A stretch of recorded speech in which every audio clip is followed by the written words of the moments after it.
चीज याद रखना, मैं आपको बार बार एक ही बात बोल रहा हूं, ठीक है। जनवरी फरवरी जब आएगी तो बच्चों का सबसे ज्यादा होता है सर रिवीजन कैसे करें। जैसे अभी साल भर रोते हो बैकलॉग कैसे कवर करें, मैंने आपको कई बार बता दिया आपको बैकलॉग कैसे कवर करना है। दूसरा बच्चों का ये रहता है सर रिवीजन कैसे करें, तो मैं आपको फिर से एक बात बोलूंगा, रिवीजन तब फास्ट होगा यदि आप किसी भी चीज को, आप केमिस्ट्री पढ़ रहे हो, आप फिजिक्स पढ़ रहे हो, आप बायोलॉजी पढ़ रहे हो, यदि आपने क्लास बस अटेंड करी और क्लास अटेंड करने के बाद में आपने उसको बस एक बार पढ़ लिया, तो आपको रिवीजन में पढ़ने से भी ज्यादा टाइम लगेगा। समझ में आ गया। फिर आप भागते हो वन शॉट की तरफ। किसकी तरफ भागते हो? वन शॉट की तरफ। दूसरी तरफ मैं आपको एक सिंपल सी बात बता रहा हूं, एक सिंपल सा तरीका बता रहा हूं।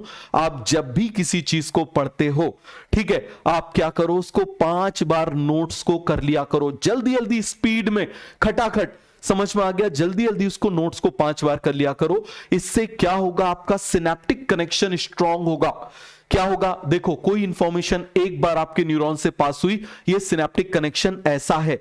समझ में आ गया। लेकिन आप मुझे बताइए, आप बार बार उसको पार कर रहे हैं तो सिनेप्टिक कनेक्शन स्ट्रांग हो जाएगा, और जब सिनेप्टिक कनेक्शन स्ट्रांग हो जाएगा तो आप जब जनवरी फरवरी में उसको रिकॉल करोगे तो आपको बहुत ज्यादा टाइम नहीं लगेगा।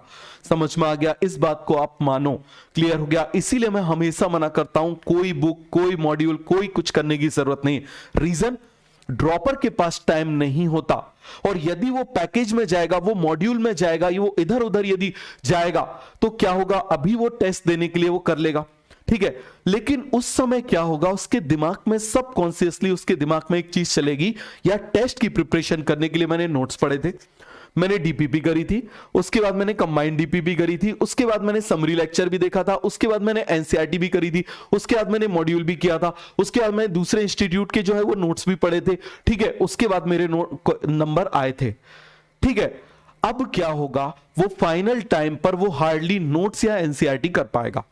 अब जब वो नोट्स और एनसीईआरटी बस कर पाएगा तो एग्जाम शुरू होने से पहले ही उसके दिमाग में आ जाएगा कि मेरी तैयारी तो पूरी हुई नहीं है, मैं डिजर्व करता हूं फेल होना। समझ में आ गया। तो आप मुझे बताओ, अब आपको जोरदार कॉन्फिडेंस आ जाएगा कि आपका सिलेक्शन नहीं होगा। इस बात को आप बहुत अच्छे से समझो। देखो, सिलेक्ट होना एक आर्ट है, कोई साइंस नहीं है।